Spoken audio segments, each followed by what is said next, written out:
Afternoon all, my name's Jason Webber and as Stameth mentioned I'm the IT manager for the Faculty of Science and Technology and for the Institute for Applied Ecology. I'm here to basically tell a bit of a story, a bit of a show and tell for something a little bit more interesting than your average lecture, I hope. Just a couple of quick excuses. I'm not an academic, I'm a professional staff member here. I basically spend most of my days running around looking after the IT infrastructure for teaching and research for the faculty. And when I'm not doing that, as you can probably tell, I have a habit of collecting vintage computers. Most of these are mine, give or take a couple, much to my wife's joy. Mind you, we don't have kids, so this is my fun.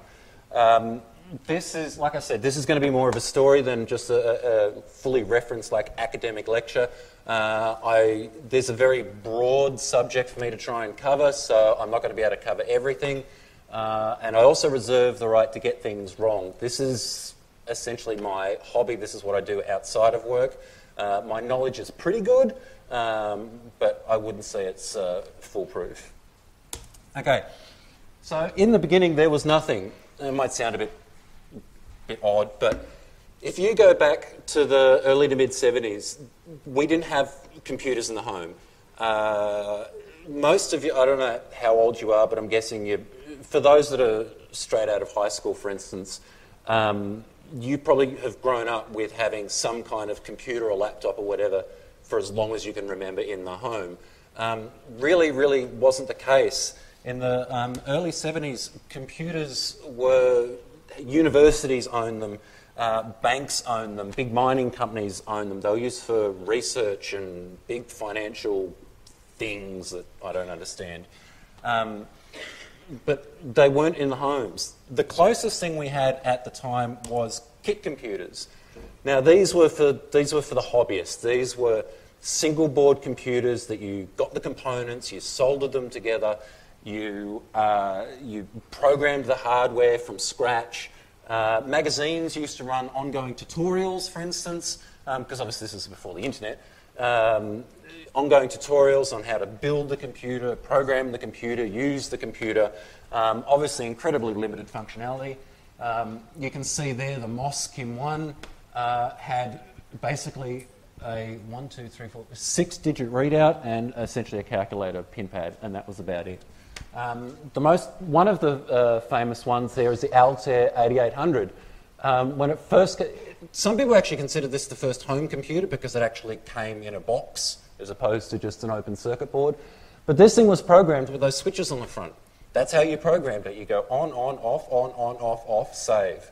On, off, binary, and then you hoped it worked.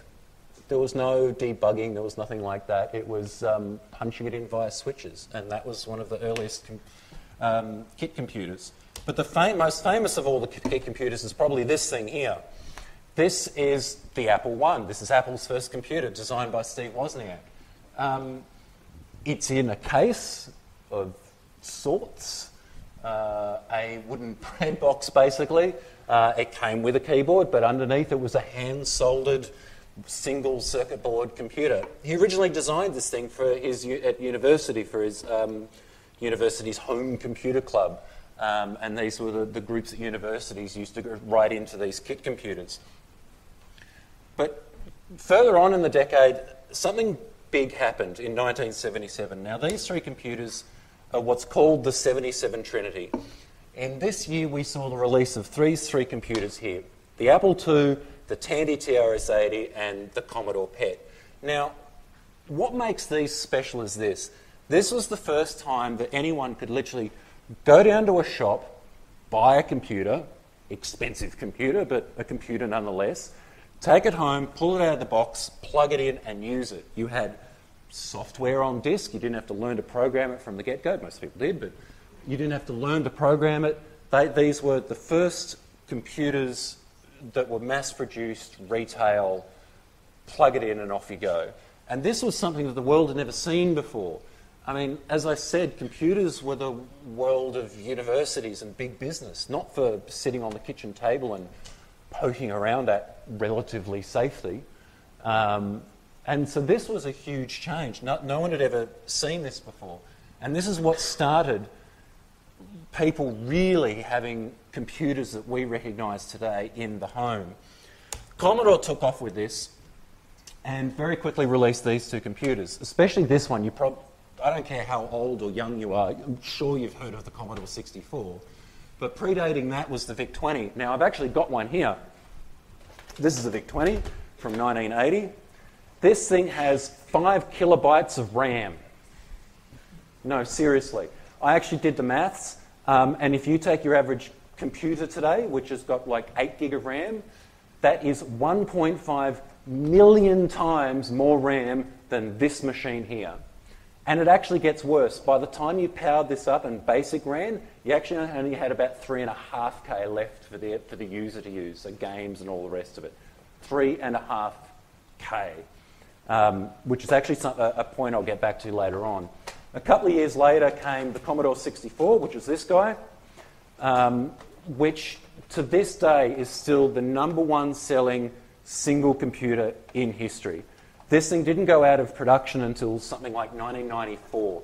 17 million of these things were produced and sold, which for one single computer, because you might think to yourself, well, Dell sell a lot of computers. Yeah, but that's Dell and HP and all the rest of it. They all make up all the IBM compatibles that we think of today. This was one single computer. Now, both these computers, much like computers of their day, had various ways to load programs. Discs, usually 5.25 inch. I didn't bring any with me, sorry. Cartridges, a bit like what game consoles used to use. And cassette tape. And I honestly mean cassette tape. Most of you are probably too young to remember these, but before CDs, we had audio cassettes. They actually used these things for data storage. They were slow, they were unreliable, and they held bugger all data, but they worked, and they were cheap to produce. And you would load up the computer, you would go load, and the computer would say, okay, press play on the tape, and you would press play, and the computer would go, oh yeah, there's a signal, and start loading the program into RAM. And that's the way those things worked. And so Commodore in the home market took off. They went great guns. And so that was all happening, mainly happening in America, but they had obviously great international sales as well. The Brits were actually doing pretty well. You'd be surprised how much pioneering computer work was actually done in Britain. And if we go way back, we're talking guys like Alan Turing with busting the Enigma code with his computational machines that he made. There's two here, and I've actually got one of them, the BBC Micro. It's here somewhere. Now, there's a good story behind the BBC Micro, which is this thing.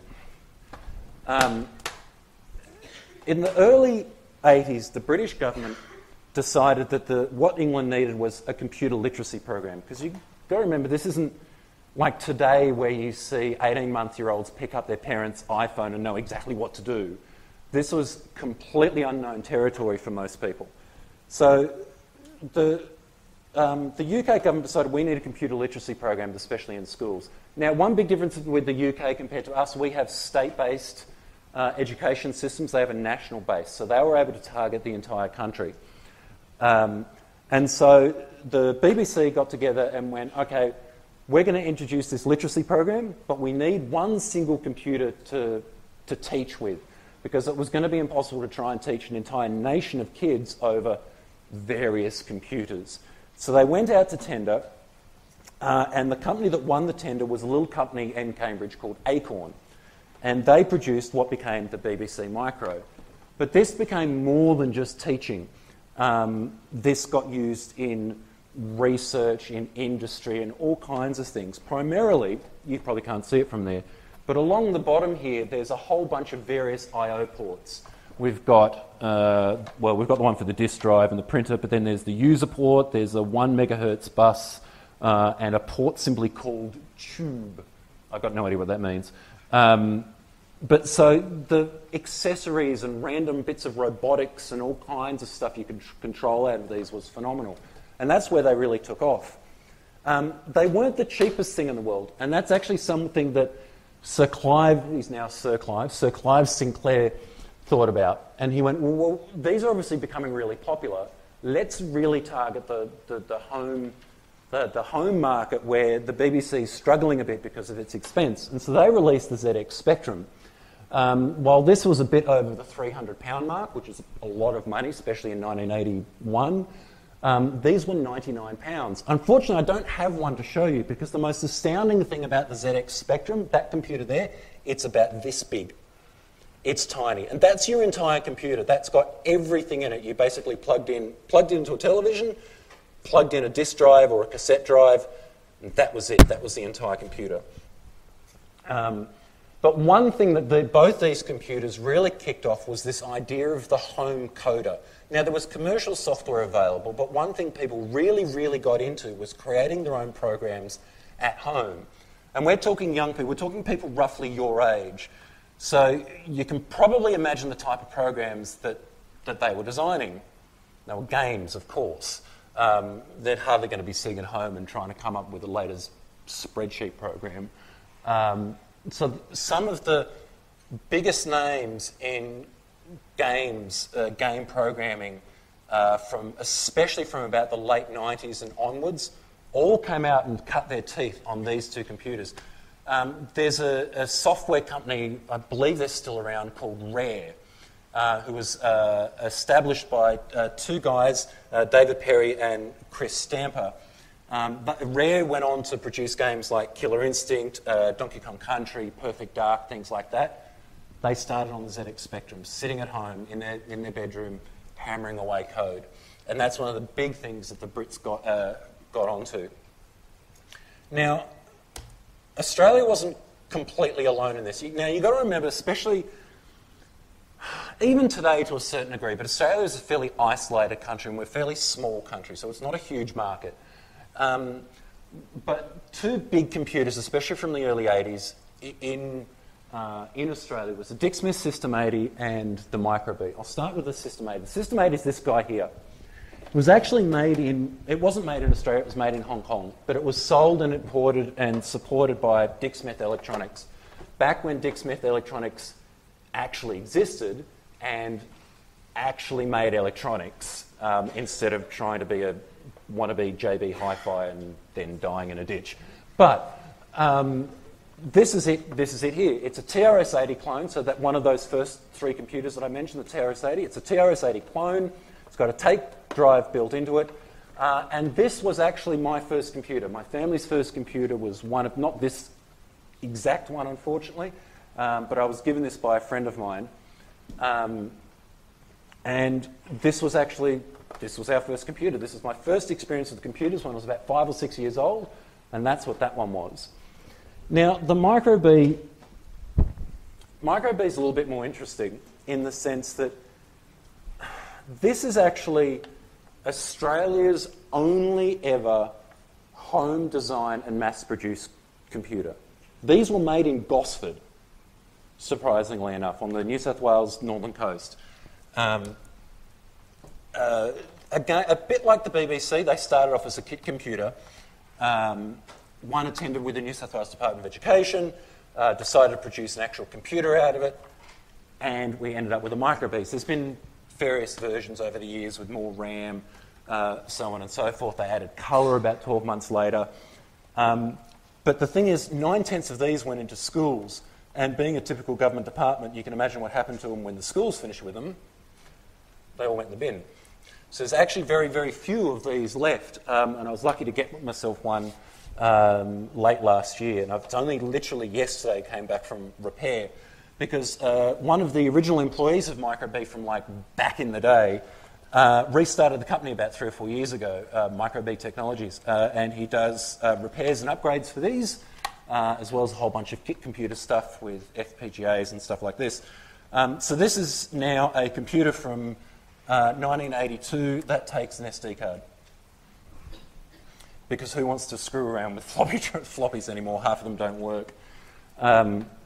So that is still Australia's only ever produced computer.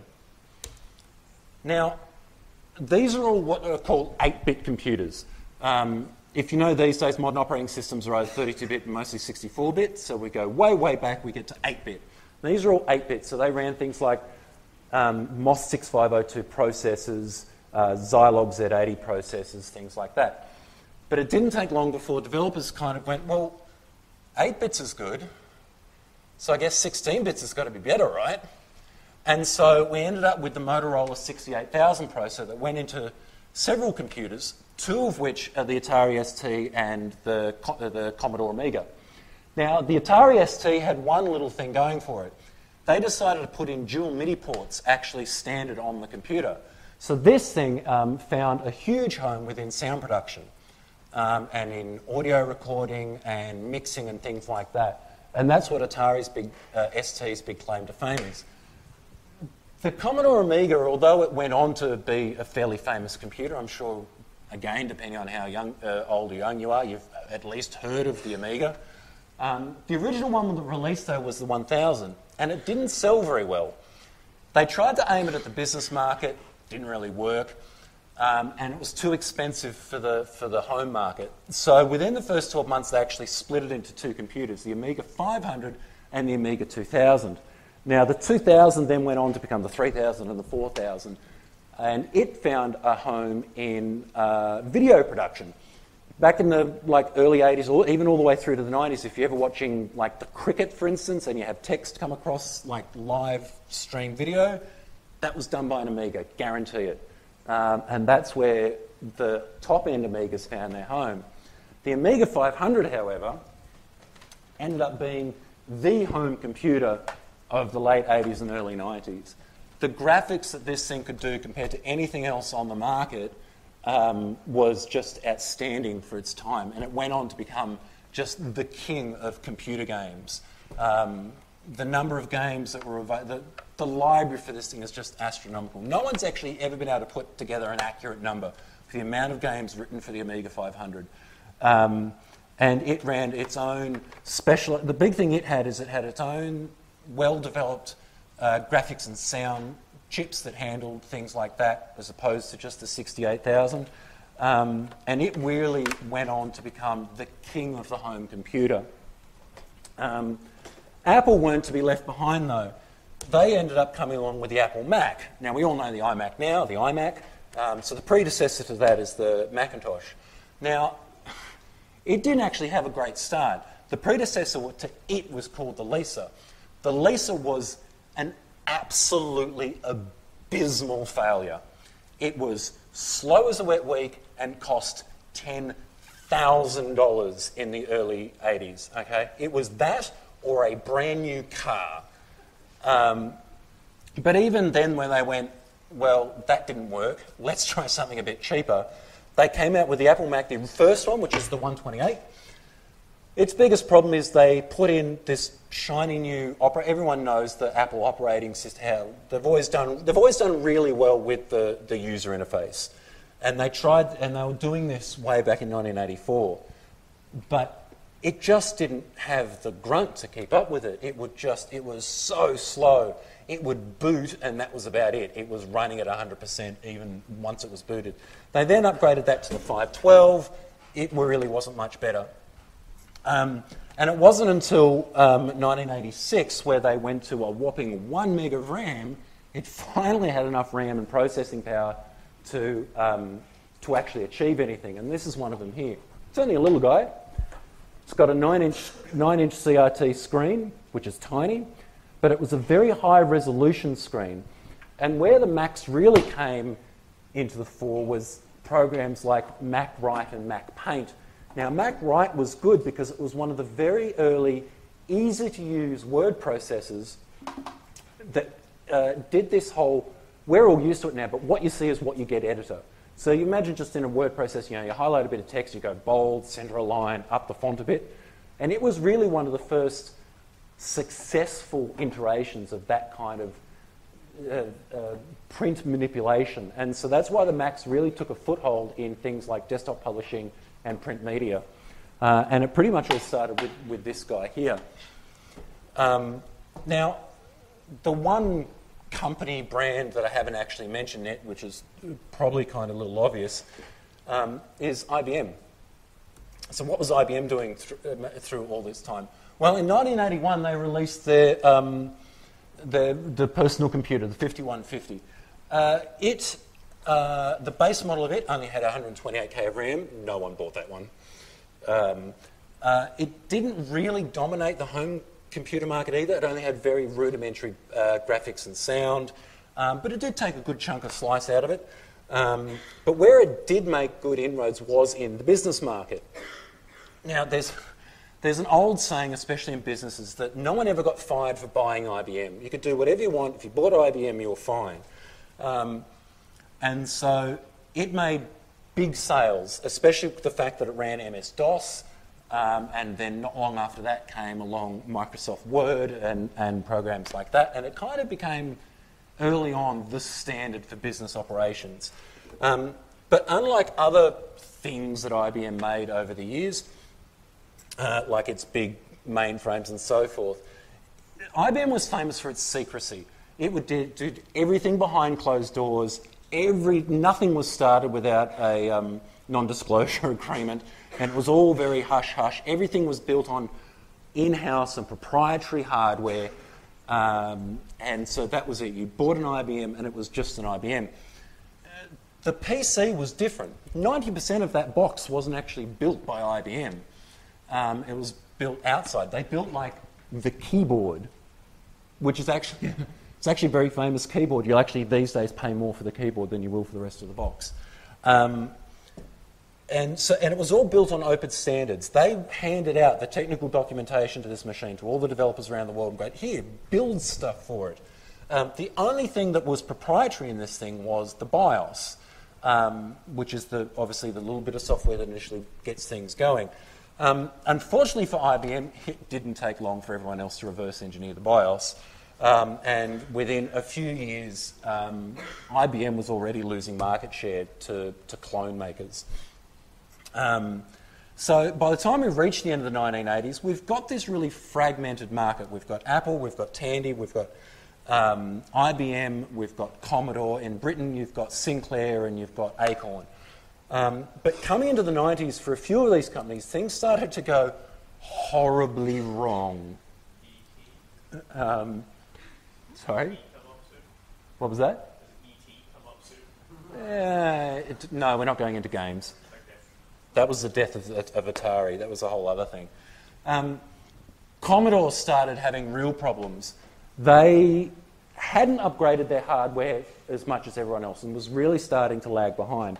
In 1992, they came out with a replacement for the 500 called the 600, because that was creative. But it wasn't really an upgrade. Internally, it was pretty much the same thing. They ditched the numeric pad on the side, and it didn't sell.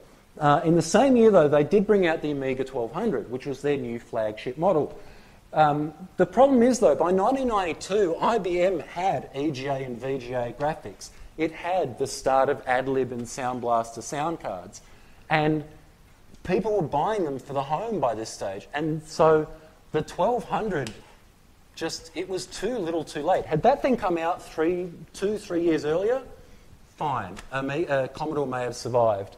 But then a year later, they came out with the Amiga CD32. Now, this is a game. It's basically an Amiga 1200 jammed into a games console. And it actually wasn't a bad machine. It used CD media. So this is around the same time as like the original PlayStation, things like that. It really wasn't too bad. But the problem is, by this stage, Commodore International was just in horrendous amounts of debt. And honestly, by 1994, Commodore had gone bankrupt, and that was the end of Commodore International. There's actually stories of people finding warehouses and warehouses full of CD32s in Singapore where they were produced, just sitting there years later, because the company went bust and everyone just forgot about them. Apple wasn't going that great either. They'd established a foothold with the original Compact Macs, but by the mid-90s, they were producing rubbish. Honestly, they were producing so when Steve Jobs came back to the company in like 1997, for instance, they had 40 different computers on their books. If you were to grab an Apple brochure and open it up, there'd be 40 different computers in there, all pretty much the same-ish spec, all looking pretty much the same. And so potential customers would pick up the brochure and just go, I don't get it. I'm going to go buy a PC. And they just ended up producing these boring beige boxes and not selling them too, because Apple refused to give up their high profit margins, so they were horrendously expensive. So if anyone ever tells you, don't buy an Apple, they're too expensive, this is where that comes from. It's actually not... Today's modern Apples are actually fairly well priced. It's these. This is where Apple got the reputation of selling underpowered, ridiculously expensive computers. But they had one saving. I mentioned Steve Jobs came back to the company in 1997. The first thing he did is he culled like 70% of their catalogue, because he's just like, but all these computers are the same. Why are we selling them? Let's get rid of them. The other thing he started to do was to develop this guy. In 1998, Apple released the original G3 iMac, which is this guy here. This was like nothing else anyone had... Sorry, it's heavy. No one had ever seen a computer like this before. It had a relatively decent processor in it, had more than enough RAM, a decent hard drive, a high-resolution 15-inch screen, but it didn't... Nothing else looked like this. I mean, look at it. It's like translucent blue, and it had a translucent blue matching keyboard. And people just went, that's amazing. It's not a boring beige box. I want one of those. But had this not sold as well as it did, there would be no more Apple. Stories have since come out that Apple was literally within months of bankruptcy when this guy was released. If this had not sold, Apple would have gone belly up. We probably wouldn't have seen things like the iPod, the iPad, so on and so forth. Someone's not agreeing with me.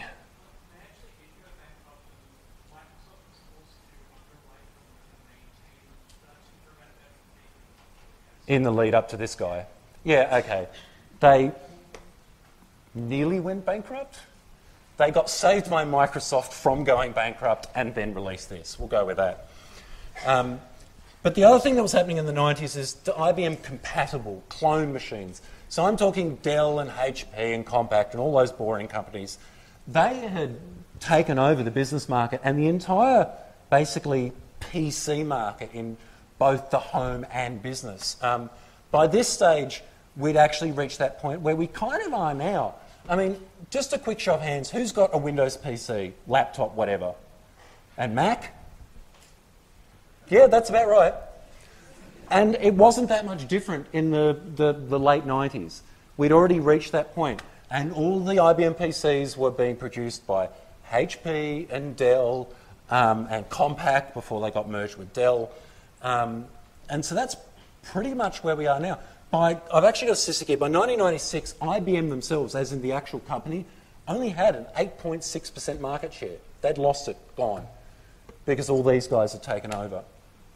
Now, like I said, that kind of brings us to like the end of the 90s, and in reality, things haven't actually changed that from a market point of view.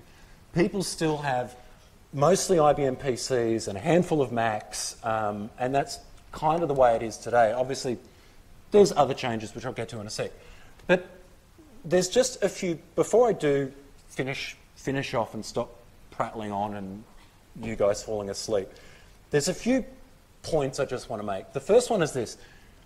I know earlier on Damath gave you a list of suggested other units that you should possibly go on with. There's one unit that we offer here called Games Programming Techniques, run by Robert Cox. If you've got the opportunity to do that unit, do it. I actually, when I did my master's degree, I went into that unit having never programmed a line of code in my life. I'm not a programmer. I'm an infrastructure guy. I play around with servers, network switches, and all that kind of stuff. I don't do coding. And I walked out of it, after a semester in that unit, I walked out with a game that I had honestly made. But it's one of those units that makes you think about not just hammering code into Visual Studio or whatever, but it makes you actually think about the assets and the structure and the design and all this kind of stuff. And the reason I bring that up is this. With all these vintage computers that I've shown you and ones I've collected and all the rest of it, it's simply this. No one remembers the word processor or the spreadsheet program or that awesome text editor. No, they remember the games. I mean, people still... okay, so when I got this back yesterday, the very first thing I did was stick in a copy of Scrambler and started playing it because I could. There's still people who play Elite on the BBC Micro because that's what they grew up with and they still find it fun. Where in the world is Carmen Sandiego on the Apple IIe, because that was the educational program that we had in primary school for the IIe. So it's always the games that people remember. So just bear that in mind. Now, one of the things that Damath mentioned that is going to get covered in this thing is architecture, the nuts and bolts of the computer. Now, something I want you to think about in this. In this Commodore 64 here from 1982, in this computer here, there is a processor, a series of chips that handled I/O and memory addressing, which we would now know as a chipset on a motherboard. It has RAM chips, it has a video chip, and it has a sound chip. If you crack open a modern Dell PC or whatever today, you're going to find, give or take, the exact same thing. They might be on expansion cards and all the rest of it. But that same basic concept of architecture was in this computer in 1982. So just keep that in mind. But there's one kind of architecture that didn't exist when this was around, and that's the idea of system on a chip. System on a chip is essentially taking all those components and sticking on one bit of silicon. And there's others, but the 95% of the architecture that goes into these systems on a chip is the ARM architecture. ARM is basically a research and development company. They develop the architecture. Samsung, Apple, whoever pay licenses back to ARM. They then put that money and put it back into research and development. Now, one little interesting thing. Does anybody know what ARM stands for at all? Anyone? Anyone? Bueller? No? Okay. It doesn't stand for this anymore, but it originally stood for Acorn RISC Machine. They are the same mob, and they still are around today, that made this computer in 1981. The processor that is in your tablet, your phone, is designed, the baseline architecture was designed by the same company that made this computer. So that's something to think about as well. Now, the last one is this. The other home for the ARM processor, so to speak, is this guy. How many of you have screwed around with one of these? Yeah. They use them now. I'm pretty sure they use them in kindergarten now. And I'm sure you've used them in high school. We definitely use them all day long here at university for teaching, for projects, for research. The things that students have come up with over the years for uses for this guy is just still blows my mind. And I've been doing this for a while. And it runs a Broadcom-produced ARM processor at the heart of it. And the thing is this. Remember how I started this talk at the very early 70s, that those single-board KIK computers were the home of the hobbyists and people who just simply wanted to mess around with computers? This guy. Here we are, over the last 5 years, we've come a full, complete circle. And it's an area of computing that was actually lost for 30 years, was that ability to take some kind of computer device and mess around with it. Just call it, for the hobbyists, for experimentation, I call it just general hackery. Just going, I wonder what I can use this for. Oh, I could get it to make myself a milkshake. I don't know. I'm sure you could. There's enough GPIO ports there to switch a mixer thing on. And so 40-something years later, we're kind of back to where we started with the Raspberry Pi. And that's that ability to take a computer, we don't bother with magazines anymore, we've got Google, and just screw around with it. And that's where we've ended up today. Thank you.